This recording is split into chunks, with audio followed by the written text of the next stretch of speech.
On this episode of the Bronze Metalist podcast, we talk about The Enduring Spirit by Tomb Mold.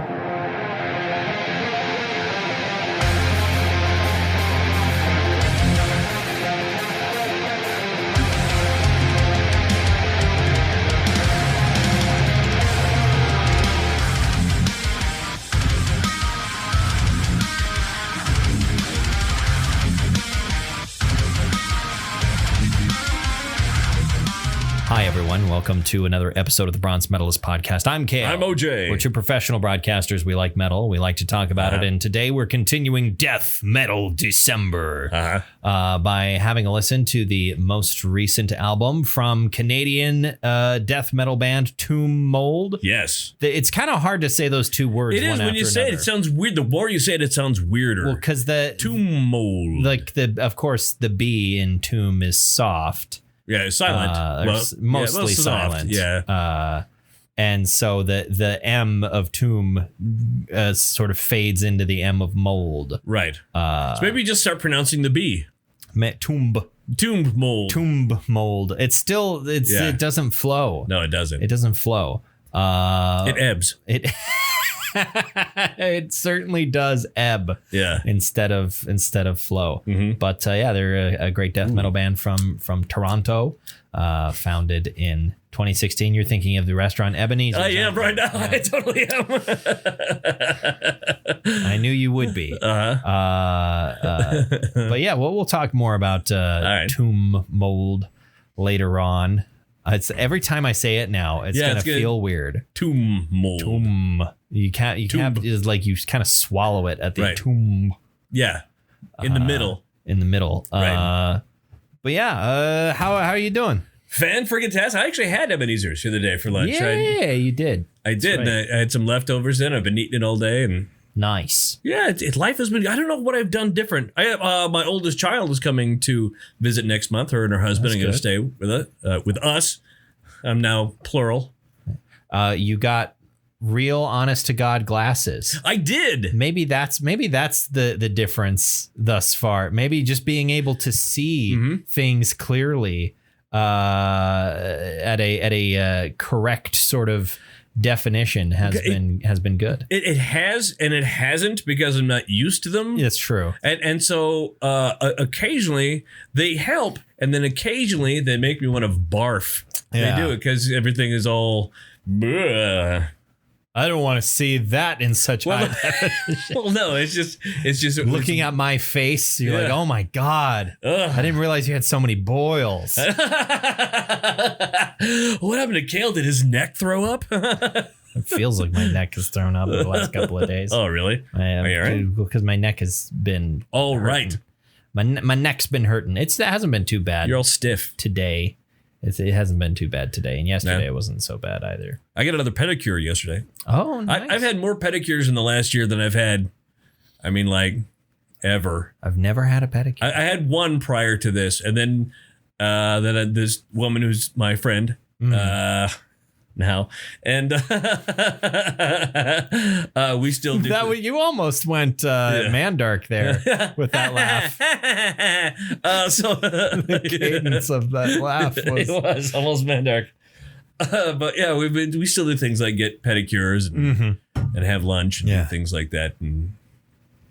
But you got a pedicure. I got a pedicure. My toes feel great. I mean, because I stopped since I've started getting pedicures. I've stopped chewing my toenails. So I didn't think you were that flexible. So that my toenails have started growing to deadly lengths. Oh, I see. And so I've cut holes in my socks. So now it feels good to have them at You've got some Howard Hughes toenails. I do have some Howard Hughes toenails. And are you keeping all of them in a jar? Yeah. No. Did Howard Hughes do that? Maybe? Or it was bodily fluids, I think. He had jars of his own bodily fluids. Weird. He's a strange man. Very strange. Did you ever see The Aviator? I have not. I think I've seen parts of The Aviator, but I was probably 11 and, not of an age where I could appreciate a film of that type. Yes, that was with Leo Caprio-Donadio. That was, Who directed that movie? Was that Scorsese? It seems like it should be. It seems like a Scorsese flick. It does. But I don't know if it was. I'm going to look it up now. Oh, also, I watched a really good movie that I knew was going to be really good, but I didn't know how good and how much I was going to enjoy it. The Green Knight. Oh, yeah. I've heard that was a pretty good movie. Yeah. The Green Knight. The Green, I mean, just the way it's done, it's really fun. I mean, they make it fun to watch. I've heard it's kind of an acid trip of a movie. It is an acid trip of a movie. It's great, and the Foley art is fantastic. All like the sound effects and the everything. Sound of the Green Knight. It's just. I also great sound. I love the voice of the actor who plays the Green Knight. Yeah. I can't remember his name off the top of my head. Also, by the way, The Aviator is a Martin Scorsese film. It is a Scorsese film. The Green Knight. He was also in The Vavitch. The Vavitch? The Vavitch? I mean, it's just The Witch, but it's fun to say it that way. The Vavitch? The Ralph Ineson. Ralph Ineson. Or Ineson. I'm not entirely sure. But yeah, his incredible gravelly Yorkshire accent is just wonderful. 1 year hence. But yeah, I love seeing him in stuff just because his voice is. We don't really see him in this. Well, yeah, he's a tree man. He's a CGI tree dude. Yeah. I really like where he goes, I am Green Knight. It is me, Green Knight. I am Green Knight. Yeah, it's Groot. Yeah, he's Groot. He's Groot the whole time. Yeah. Let's see. Have I done anything? On Saturday night, I stayed up way too late playing a game called Lethal Company. Right. Which is a really low poly indie game, where you play as a bunch of people in like hazard suits, right? And you're on a spaceship, and then you go down to these various different moons that have these like abandoned facilities on them. And you have to walk around the facilities and collect junk. It's not like a top down game, is it? It's a first person game.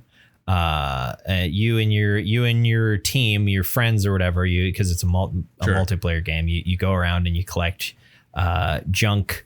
And try to avoid monsters. It's always like dark in these facilities, and it's like a survival horror game. Sure. That I stayed up and played with some friends of mine. It's a lot of fun, but for me, I think it's one of those games where like I kind of only want to play like an hour of it. Right. Or it like we stayed up really late playing it because it was already after D&D. So we started playing it at like 10. Right. And then like we played it for like 5 hours. And like I enjoy it. It's fun, but also it's like we played it again and we played it for a while. And then the other night I was asked to play it and I was like, I would rather play something else. Right. Just because it's like they're going to want to play for a long time. And I'm like, one 3-day cycle, because the game sort of operates in cycles where you have 3 days to collect enough junk to meet your quota. Right. And if you don't collect enough junk, you get fired, which means you get the airlock of your ship opens up and you get sucked out into space. You have to start over. Sure. But like one of those 3-day cycles, depending upon how efficient and fast you are, it takes probably like an hour. And for me, I'm like, that's enough for me. Part of it is just like it's a stressful game to play, right? Because you're always in the dark. There's always monsters jumping out at you. Well, there's not always monsters jumping out at you, but you never know when there's going to be. Right. And so it's a stressful game to play. And I'm just like, I don't want to spend, 3 hours playing this game that's going to stress me out, even if it is fun. Yeah. And, you get an adrenaline rush from it. It's still like, I would like to play something else that I will find a bit more relaxing and sure. And, that sort of thing. See, I have to do that every once in a while because a lot of the games that I want to catch up on are stressful games to play. I mean, like, I restarted a game that I've only made it 20 minutes into all 4 times I've tried to play it. Okay. Like I I've never made it out of Yharnam. and Bloodborne. Yeah. Finish Elden Ring first. I need to do that. For fuck's sake. You're not wrong, and that's stressful as well. That's another stressful game. It's not that bad. I mean, Elden Ring is not. That's not that stressful. it's kind of stressful. Yeah, I mean, yeah, it's kind of stressful, but you got there's a lot of stuff you could do to alleviate that stress. Bloodborne within the game. Yeah, Bloodborne is only stress. Yeah, it's pure stress the entire time. See, here's the thing: is that I have a build on the PS5 and a different build on the PS4. Let's just finish your PS5 version. Yeah, I should because with the PS4 version, I can't remember what all I'm using. I'm using some really great talismans. I've got the meteor staff in one hand, and I've got the giant crusher in the other, and it's fun. I'm enjoying that. And I've actually made it, well into the capital city with that build. But the problem is with my other build, I haven't made it quite as far because I'm using Moonveil and I'm using mostly magic, and it's not doing as much damage to my enemies. I don't know what your stats are, but you should be blasting through the game with that combination of things.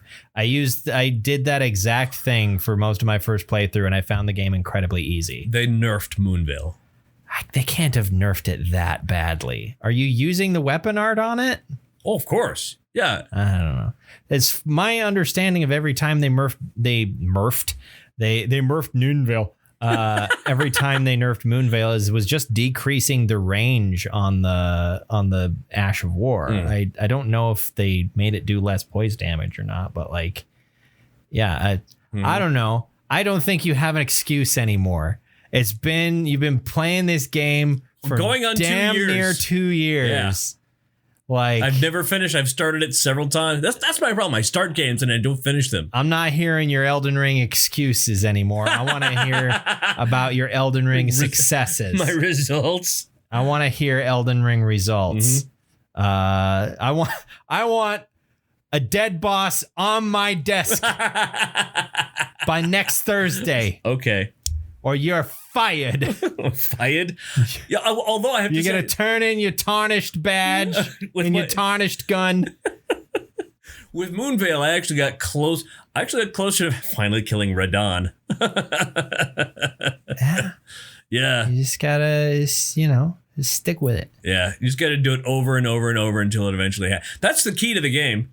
Do it, and then you die. Then you do it, and then you do. That's all their games. That's how it goes. All their games that's are. What it is. You do it, and then you die. Then you do it, and then eventually you get the right amount of muscle memory and the right amount of stress. Yeah. And you beat the thing you wanted to beat. Or just go and explore literally every nook and cranny of the map and kill everything else and be level 8 trillion. Right. And which I've kind of done. Again, Elden Ring excuses. I want your Elden Ring results. I mean, I've got the first boss I fought in my PlayStation 5 was the Draconic Tree Sentinel, because you skipped past so much shit. I skipped past everything. I mean, I beat up all the little guys. I mean, part of the reason why you're supposed to go through the other bosses first before, you can skip to some of the harder ones first. But part of the reason why you shouldn't do that is if you're not good at the game, the bosses that are not as hard sort of provide a ramp up in difficulty to the bosses that are harder.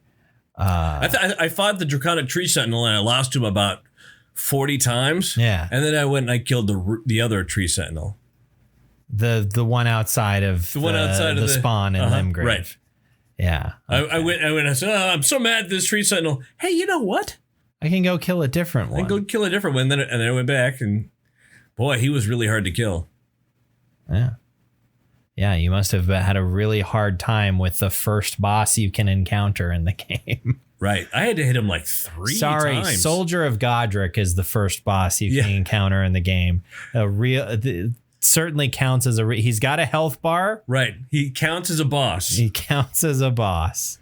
I would love love like a secret mod or something like that, where you do the tutorial, you face off against Soldier of Godric, and he looks exactly the same, but it's just got the most absolute batshit insane moveset. And he's like, you know, he's suddenly using like Melania's moveset or some shit. He's got Waterfell dance. He's got like, that'd be great. He's actually got the moveset of an armored core. He starts flying around the arena, shooting missiles at you. I don't remember this part of the game. He's got one of those incredibly annoying fucking bubble guns that I need to get back to playing Armored Core. Yeah, the new one. Speaking of, I mean that's the only one. The Armored Core before this newest one came out in like 2011. Oh wow, an incredibly big gap. Before you were born. Yeah, before I was born. I'm 12. But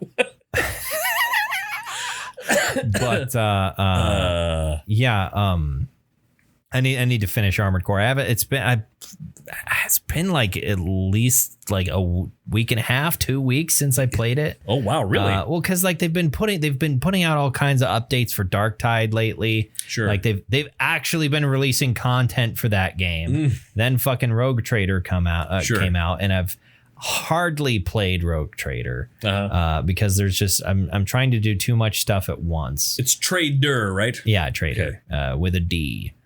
Which I think that's actually like a semi-historical term, right? Maybe I'm not entirely sure. Like in practice, like in Warhammer 40K, what they are is they're essentially like noble privateers, essentially, where they get to go. They basically have a license that says, I do what I want. And it's signed by the emperor, so it gets to be true. He does seem to have a license for this. Yeah. So they go around, they make money, they colonize planets. So I just realized it was a Ron Swanson. Yeah. They're essentially a combination between like privateer and conquistador, essentially. Neat. So they go around and make contact with aliens, and they're like, usually the way it happens is like, oh, we're going to make contact with this alien species and maybe we'll trade with them. And then we're going to let the rest of the Imperium know where they are, and then they'll all die. Like rogue traders get to interact and trade and make some money before the rest of the Imperium shows up and slaughters them wholesale because they're not the good guys. Right. But I've barely played Rogue Trader so far. It's also it's a very slow paced game. Yeah. Largely in the sense that like it's, I guess I've been very slow to make progress because there's been a lot of reading involved simply because it's an entirely new game system that that I'm not familiar with, because it's based on the Rogue Trader TTRPG from the mid 2000s, which was made by Fantasy Flight, who's done they did a bunch of different Warhammer games. Then they did some Star Wars games before Disney bought the IP. Like I've played Edge of the Empire, which is more or less the same system as their Warhammer games. Yeah. I played Edge of the Empire. I didn't fucking understand a single goddamn thing. Like you have these dice pools of proprietary dice where I mean the shapes are all classic polyhedral gaming dice. You know, I believe it's D6 through D12, but they don't have numbers. They all have symbols on them. And when you roll them, depending upon what those symbols are, it determines the outcome of the roll. I never understood how to, it felt like reading, asking a witch for your augury or something like that, and she casts a bunch of junk into a thing, and it felt bones, and things. It felt like that, and like the GM would always tell me what the result was. I would just roll, and then he would look at that and be like, okay, that's what that means. But I never figured out, because I also didn't have like the basic core rule book to leaf through. At that point, I think it was already out of print at that point, because this was in 2017, and like Star Wars bought or Disney bought Star Wars in 2012, something like that. So like or maybe it was like 2012, 2014, I can't remember, but in any case, like Fantasy, when that changeover happened, I believe Fantasy Flight basically lost their rights to the IP to make like RPGs for Star Wars. Right.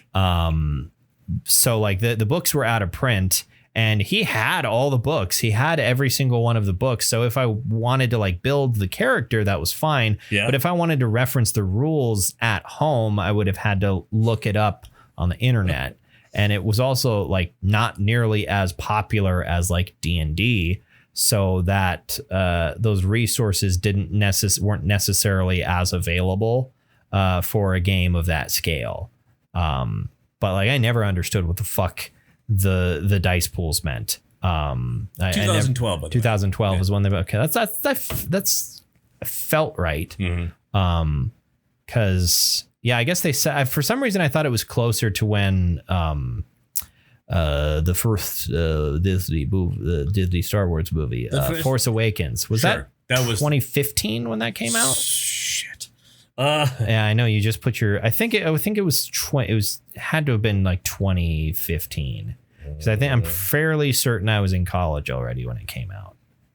2015, correct. Okay. Yeah, that felt right to me, because I also remember we were sitting in the caf at MSU. MSU, yeah, and like a couple of my friends were positively convinced that in the movie they were going to reveal that stupid fucking Darth Jar Jar conspiracy theory was going to be true, that they were going to reveal that it was that Jar Jar was actually they were genuinely convinced. And I was like, guys, that's so fucking dumb. It's so stupid.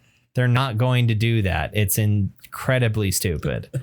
Every single, like, the only reason you guys think it's cool or credible is because you've spent 3 hours watching these dumb videos. 99% of the audience that's going to see these movies have not watched those videos that provide all this context for why it's a good thing. They're just going to see fucking Jar Jar Binks revealed as the main villain and go, that's fucking stupid, and walk out of the theater.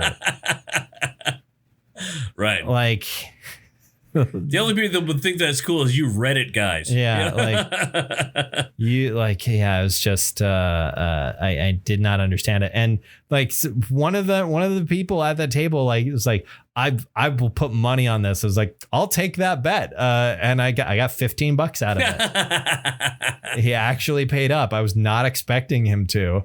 Just because I didn't care, but also I was pretty confident that I was going to be right, and I was, but yeah. Anyway, the Rogue Trader game.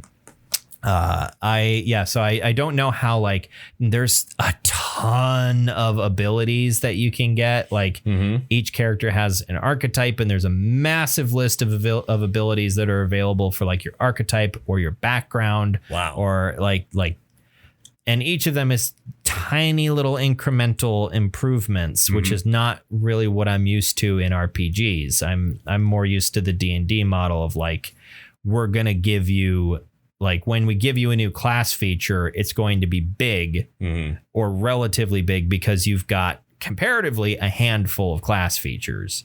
Whereas this is a bit more like, various MMOs where you're going to have a lot of different abilities and little abilities that will give small stat increases or that sort of thing. And I have to spend a lot of time in menus reading them, and I still do not understand what the numbers mean. I still don't really understand the mechanical basis and foundation for what's happening on the screen.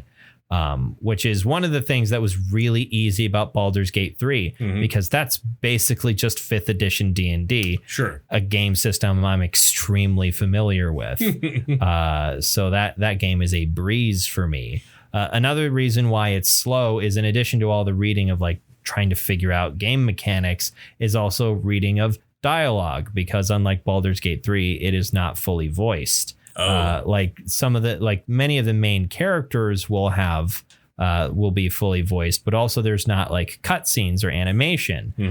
It's just your character. It's more like a classic CRPG. It's not as crazy high budget as Baldur's Gate 3 was. Right. Or I don't know if it was high budget so much as high effort on Larian Studios' part, but like there's not fully animated cutscenes, and so even when there are characters who are voiced, there will be bits of information in between their voiced lines that you still have to read with notes on like body language and facial expressions and that sort of thing. That ends up slowing down dialogue a fair bit, because I have to sit there and read, and I end up reading it 3 or 4 times. And so it goes a bit slow for the most part. I do like what I've experienced so far, but I've experienced such a small amount of the game that I can't confidently say whether or not I think it's good. I would like you to play just once, just for my peace of mind, is anything by the software company Infocom.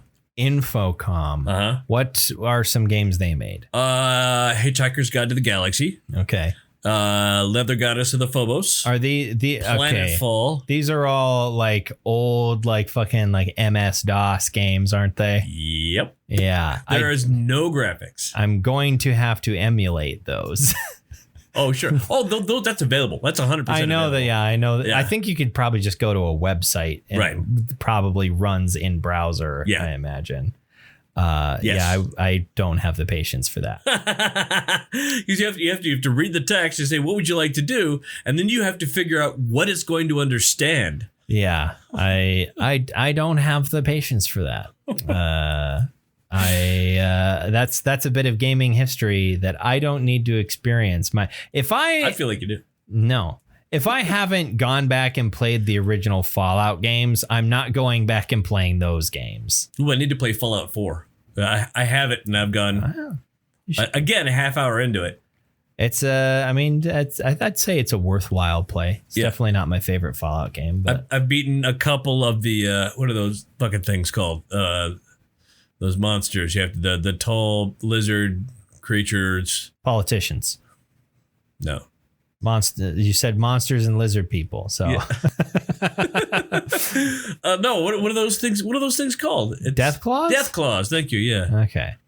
I've killed a couple of death claws. Yeah. That's one thing that I don't like about Fallout 4, which is death claws are a joke in Fallout 4. Yeah. They're not frightening or intimidating. Especially since generally speaking, the first one you're going to encounter is like the first big set piece of the game, because they tried to do some big set pieces, but it's Bethesda, so they didn't really pull it off. But like a big set piece in the game where you walk into Concord and you meet Preston Garvey and his little band, and then you go up on the roof. Where you have to go down to the basement and get a power core, and then you plug it into the power armor on the roof, and then you get a minigun. And it sucks because that's the first time you encounter a Deathclaw, and they give you so many tools to make the Deathclaw entirely unintimidating, which sucks because like they weren't the worst in Fallout 3. Like they were still pretty deadly in Fallout 3. In Fallout New Vegas, they are terrifying. Yeah, they are like because Fallout New Vegas also has a damage threshold system. Oh, where like certain guns have like particular properties. I mean, all like the basic way that it works is like there's a damage threshold that has a certain number. In order to deal anything more than like chip damage to the HP, weapon you are using needs to deal more damage in a single hit than that number. That's the damage threshold. Right. And Those death things have a claws high. have a very high damage threshold. You can overcome that by using like armor piercing ammunition in some of your guns. But if I remember correctly, armor piercing ammunition, while it does go through the damage threshold, it doesn't. It does like reduced damage compared to like if you had a gun that just did enough damage on its regular bullets. Right. It's like there is a path that you can take from Good Springs to get to Vegas that is like, if you look at the map, you're like, oh, I can just go straight up from Good Springs. Don't do that. Nope, because you'll get to this town. I can't remember what the town is called, but the one of the people in this town will stop you and be like, you don't want to go any further north here. There's death claws all over the fucking place. They took over the old quarry because like that's where they all used to work. Like death claws have infested the quarry. Don't go through. And if you choose to ignore him, you either have to be very lucky with your sneaking, or you will get absolutely mauled to death by these basically dinosaurs. They're essentially dinosaurs.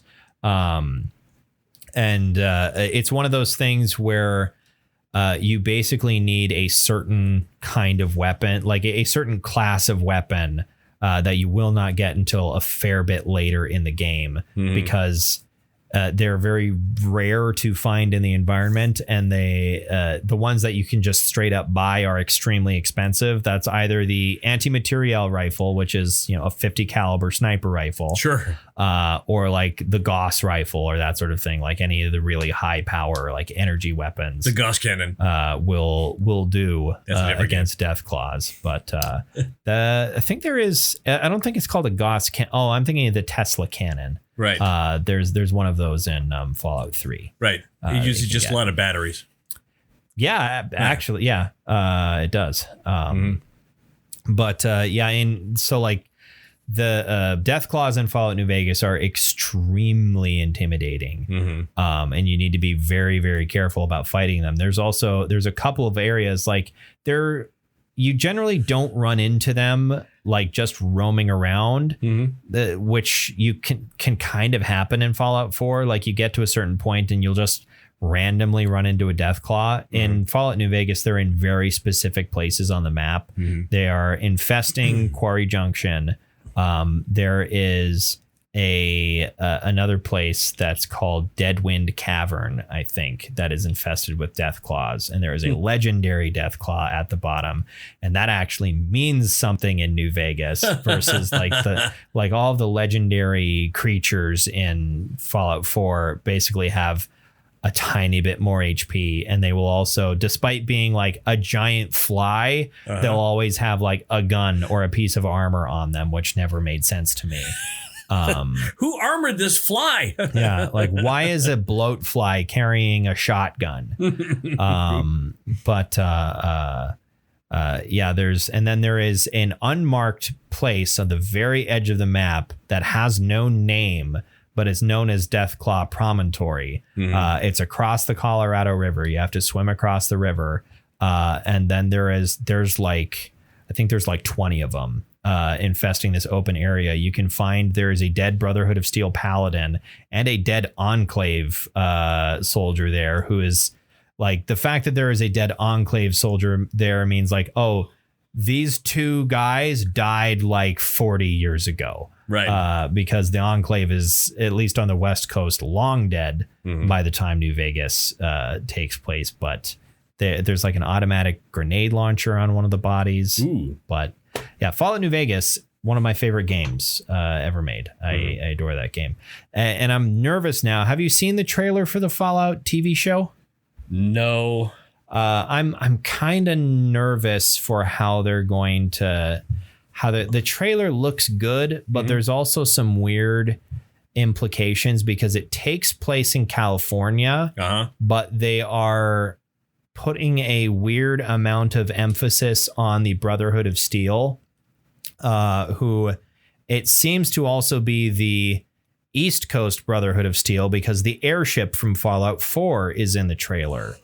And the problem with that, because it takes place in California, and it also takes place like a decade after Fallout New Vegas. And the Brotherhood of Steel was made extinct in California, long since passed by the time of Fallout New Vegas. So it's almost this thing of like Bethesda. It's like, are they going to destroy the new California Republic? Like, are they going to just sort of brush the new California Republic under the rug as a justification for making the show about the Brotherhood of Steel? Because Bethesda has a massive boner for the Brotherhood. Like, they have to shove them into every single fucking game. And honestly, I'm sick of it. Like, the Brotherhood of Steel is cool. I like power armor. It's cool. But also, Bethesda, the way Bethesda always kind of portrays them as sort of the good guys. I guess they're more nuanced in Fallout 4 than they were in 3. But like, the Brotherhood of Steel, their default attitude is dickheads. Like their whole modus operandi, the reason why they have such good technology is because they take it from everyone else under the claim that people cannot be trusted with advanced technology. Because look what happened to the world when people had all this advanced technology. People can't be trusted with it, but we can. For some reason. Like, and so it's like they will deliberately take like energy weapons from like settlers who need that shit to defend themselves. And it's like Fallout 4 does a better job of exploring that more like morally gray side of the Brotherhood. And like they do make mention of that in like they're much more heroic in Fallout 3. But even then, it's mentioned by certain characters. Specifically, there's a faction of outcasts like that they are explicitly going against the grain of the mainline Brotherhood by being so altruistic and heroic. So there's Bethesda is capable of that level of nuance, but they generally don't seem to do that. And like the show is Todd Howard is credited, on in the trailer of the show. And I'm wondering like how much of Bethesda's absolutely incredibly dead lazy writing is going to make it over into the show. Also, the fact that it takes place in California and there's a brand like there's new vault dwellers in the show, like because they have to have the thing. It's a Fallout game. You have to come out of the vault. And it's like, OK, but like I think all of the vaults in California have been open for like a solid century and a half. Right. Like, there was no reason for it to have. Yeah. It feels like they're ignoring a lot of pre-established lore. Right. And I don't like that. Well, I mean, are they going to have the graybeards in there? I mean, is that going to be? They might as well at this point. Put a bunch of Skyrim shit in there. I don't know. Yeah, I'm continuing to have zero interest in playing Starfield. Yeah. It just looks incredibly boring. It looks extremely boring. How close to No Man's Sky is it? I mean, my understanding is No Man's Sky is vastly more entertaining to play. Really? Well, because here's the thing. Yeah. You can actually fly your spaceship in No Man's Sky. Yeah. You don't really get to do that in Starfield. Oh. You get to design your spaceship and you get to get in it and fast travel to a planet and get out of it in a bunch of extremely long and tedious cutscenes. But you don't really get to fly your ship around these solar systems. And there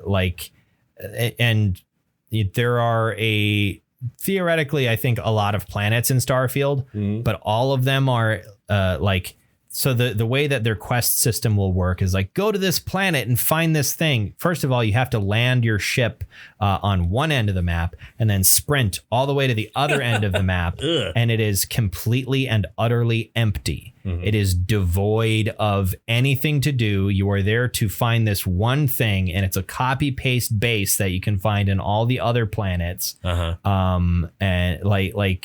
are all these planets you can go and visit, and there's fucking nothing to do on any of them. There are a handful of planets where there are actually maybe cities you could go around and walk around, but also they're Bethesda cities, so they're small, and there's a handful of people there. Like it does. The main thing that, like, I watched a video. There's a channel I really like called Nakey Jakey, where he's talking about how one of the things that makes Skyrim so special is the fact that if you get a quest, it even some of the boring ass Radiant quests, you go and you talk to a person, you get a quest from them, and you get a quest marker, and it's to a place you haven't been to before, so you can't fast travel. So you decide to walk there, and along that walk, there will be like 5 different 20-minute distractions, right? Of like, ooh, what's that? I'm gonna go down there. I'm gonna go into this cave, and wow, that's crazy. A whole bunch of stuff happened. That's cool. There wasn't a quest there, but I got some cool loot and some gold. That's nice. And oh, what's over there? Some giants. I unlocked a new shout. Like there's all that. There is absolutely nothing like that in Starfield. Like the exploration element of their space exploration game is non-existent. I think what they need to do is they need to make it the real actual time it takes to fly between solar systems. Well, it would be like the real actual time. I know the joke you're making is like, with today's technology. Sure. But like, you could do, like, if you made the actual flight mechanics interesting, you could do something like what they have in No Man's Sky, or like what they have in like Elite Dangerous or something like that, where like, the whole point of flying, like, that's the entire game in Elite Dangerous is flying around between planets. You're a space trucker basically. So like the travel is the entire game.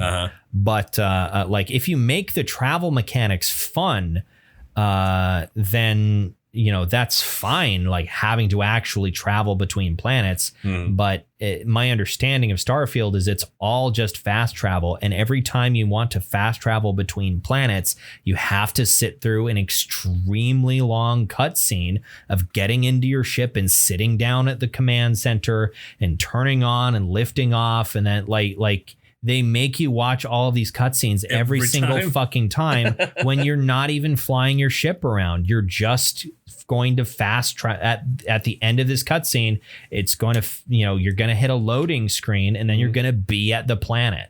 Right. Like, it just seems like an incredible waste of time.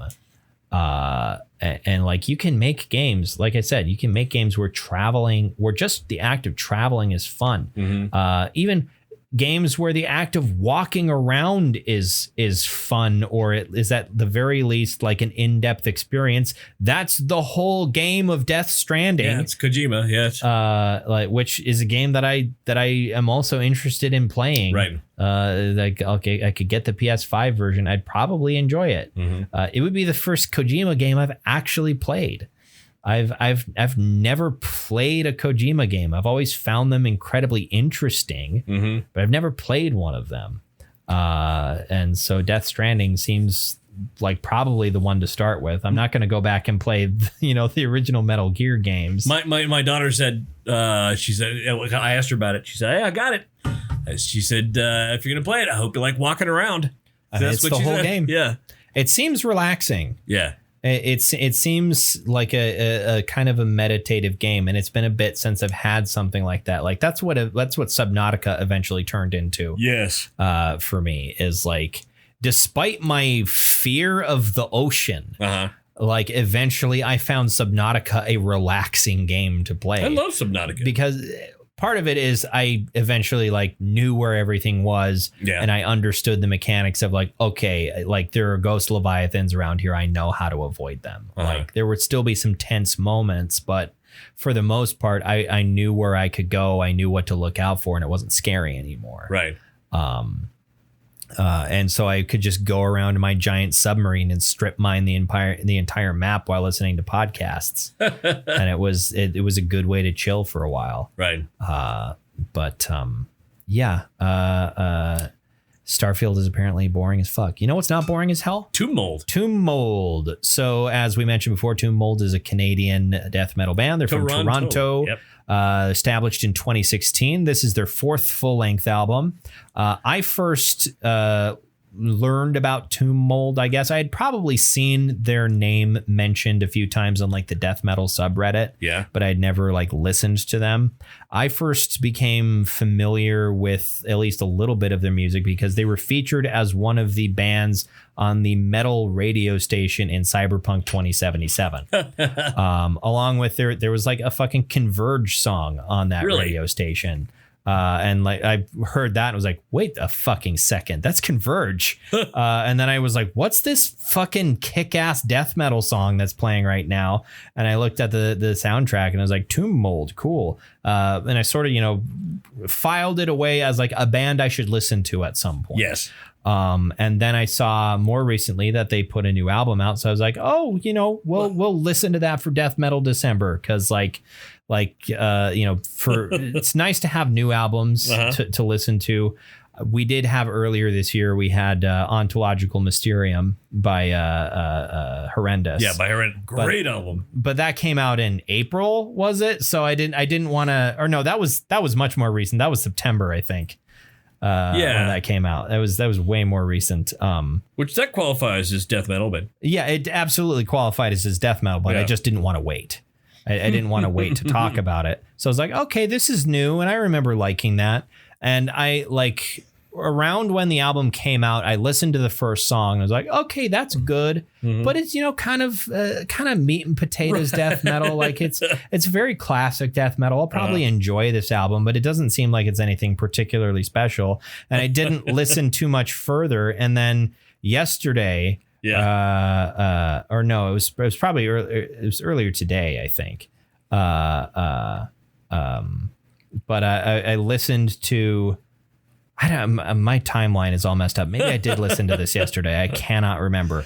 But in any case, I listened further and went, oh, never mind. This is not a meat and potatoes death metal band. There's some more happening here. They've got a bunch of different, like they let their influences really sort of stray, and it sort of expanded their musical style. There's bits, there's progressive bits. There's some jazzier bits. There's lots of quieter moments on this album that I was absolutely not expecting. And if you know anything about me, you know that is my jam and my jelly when it comes to things I like to hear in death metal bands. I like weird little asides that death metal bands let themselves take.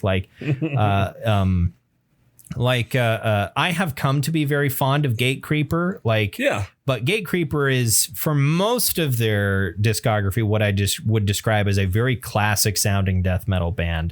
That's very meat and potatoes. Leaning very heavily into the HM2 pedal there, that classic sort of chainsaw sound. Right. Although that EP they released a few years ago definitely went in some weird directions. They most of that was like straight up grindcore, and then there's that last track that was like a really somber doom metal piece. So they can play around with it, and I hope they continue to. Yes. But most of the time, I like the weirder, proggier kind of. I've heard the term I've used or I've heard before. Specifically referring to blood incantation. Yes. Someone was talking about the hippification of death metal. And I'm very much into it. Right. Any band that sort of leans into that trend, shall we call it, I tend to be a fan of, because as much as I like, classic death metal, there's plenty of 80s and 90s death metal bands that we've listened to and talked about, and we will, by the end of the month be talking about a death album, one of the ones we have left for Chuckmas. Yes. Which we have to decide is whether Chuckmas is going to be next week or the week after. I'm not sure. Well, we can talk about that at the end of the episode. I can't remember how we have to do it the week after. I think it's the last podcast of the year. I don't know. We do it. I feel like it's usually the one closest to Christmas, but Christmas is on a Sunday. Yeah. So I don't know. In any case, as much as I love classic death metal, I do like when people play around with the formula more. Right. And these guys definitely do. I mean, our favorite word is dynamic. Dynamic. There's dynamic on this. And definitely, I would say this is a dynamic sounding album for sure. Right. They kind of start that off. I mean, the first two songs are really good, death metal songs. Yeah. And then you get to Will of Whispers. And yeah, holy shit. That changes everything. It's suddenly there's a whole different soundscape opens up in the middle of that song there.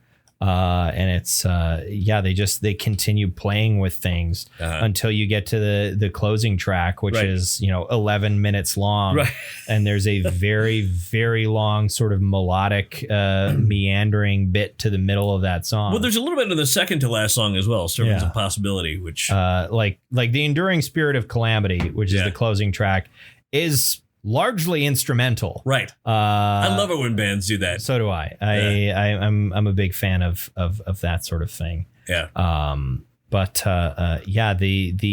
As far as I'm aware, I think I haven't looked this up, so it might not be true, but I think they might be named after a random item, like a random little bit of riffraff item that I think you can pick up in the first Dark Souls game. Really? I think there's an item called Tomb Mold.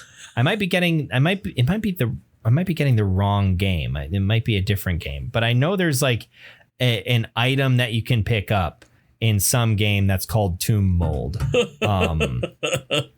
But I can't remember what game it's from. I think it was Dark Souls, but I might be wrong. Tomb Mold item. Oh, it's Bloodborne. It's Bloodborne. Yeah, that's why it was like in my head. What year did this band form? What year did this band form? 2016. Okay, so the year after Bloodborne came out. It absolutely could be a reference to Bloodborne. Yeah. Because when I was playing Bloodborne recently, I picked up that item and I was like, wait a minute, there's a death metal band called Tomb Mold. Did they? I wonder. Because it's also like, you wouldn't think of, like, obviously mold could be on a tomb, but you wouldn't necessarily think of like it as a specific thing, like, something that would be referred to. Right. As tomb mold. Like, but when you see that pop up as an item in Bloodborne, you're like, oh, that could be a death metal band. There are so many things in FromSoft games that are just names of items that you could probably name a band after. You could do that sort of thing. There's got to be a band called Misericord, which is a type of dagger. Sure. There's a ship in a Warhammer book that's called Misericord, which I had forgotten that was a type of weapon. And so I was thinking misery cord, like misery and then CHORD, which is also pretty badass and could be the name of a band. Yeah, Misericord. Like that would be awesome as the name of a band. TM. I'm trademarking that. You heard it here first. Mail that shit to yourself right now. Well, we've recorded it on a podcast. We've recorded it in audio form and we're going to upload it. And we're going to publish it to a website. So that means if you name your band Misericord, you owe us a nickel every time you say it. Yeah, you owe us money. Yeah. Someone's probably already done that. Yeah. No one has any original ideas. No, the internet showed us that. That's just how it goes. This album was pretty well liked, pretty well reviewed when it came out a few months ago. It's got an 85 on Metacritic, which is nice. A pretty solid score for as many different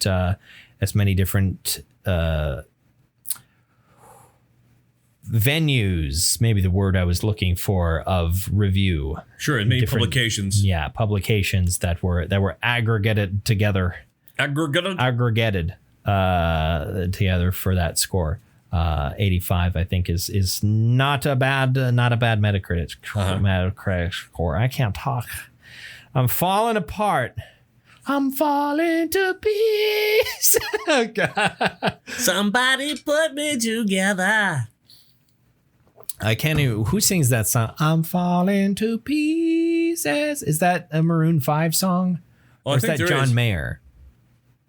I mean, the only thing I'm hearing is Faith No More. That's what no.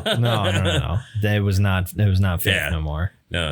What's your favorite song on The Enduring Spirit? I think the one that hit me the most, well, it will be Will o' Whispers. I think but man, that final song. The Enduring Spirit of Calamity. It's so fucking good. Yeah. There's so much. You've got everything. This song has everything.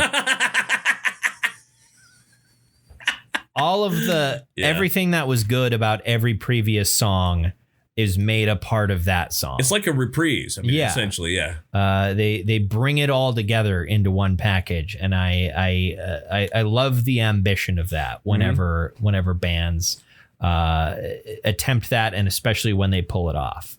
And I think Tomb Mold definitely did pull it off with that title track. So I mean, this is kind of, I guess, a truncated band discussion. It was, because we talked a lot about video games. We talked about video games a lot, but I mean, that's what always happens. Yeah. So what medal are you bestowing upon the Enduring Spirit, like Maz Kanata to Chewbacca? I mean, I kind of got to give this one a gold. I have to agree. Yeah. I listened to it at work, and I got done listening to it at work, and went, I can't wait to get home to listen to this again. So that's the mark of a goal. Of being actively, because there are some albums that I have liked, some albums that I've enjoyed, that I've listened to, like maybe I've listened to at work, and I've gone like, I should listen to this again when I get home from work, but I kind of don't want to. I don't want to listen. I don't want to have to listen to this again. Right. And that's the main thing. Even if it's an album I like, the feeling of obligation to listen to it again, so it's fresh in my mind, casts a pallor over that second listen through.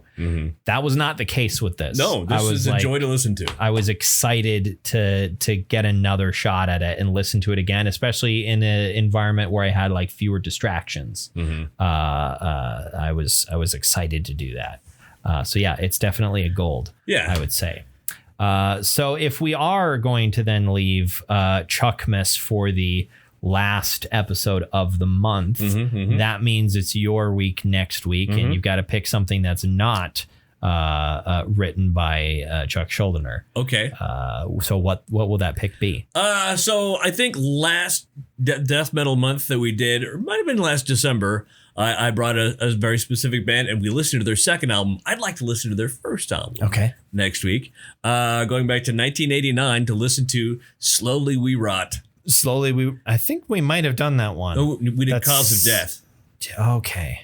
Cause of Death was the album. We probably talked about Slowly We Rot. Yeah. Slow by Obituary. Obituary. I feel like it's been I maybe it wasn't Slowly We Rot, but when we listened to Obituary, that was a while ago. I don't think it was last year. Wasn't it? If we like, because I remember that being like first death metal December. Is your computer listening? What do you mean? Is my computer listening? How did that suddenly? Because I was manipulating Spotify on my phone. Oh, geez. It's like. No, I have Spotify automatically. Stop talking. Let me open up the podcast app here and see what. I'm pretty sure Cause of Death is what we did. But I guess you're right. It just sounds very familiar. But the what was the other one? Sorry. Cause of Death. Cause of Death. Yeah, that was episode 132, so that was a while ago. That was a while ago. We're episode 20,571 right now. Yeah. The podcast has been going for 3 centuries. That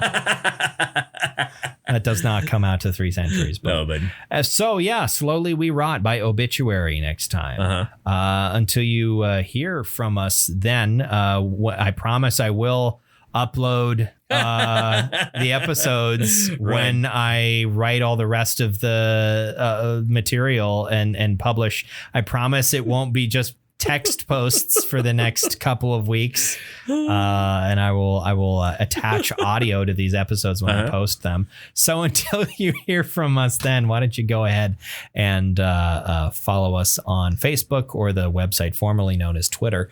And also subscribe to our feed on whatever service you are using to listen to us right now. Until you hear from us then, thank you very much for listening to another episode of the Bronze Medalist Podcast. I'm Kale. I'm OJ. Congratulations.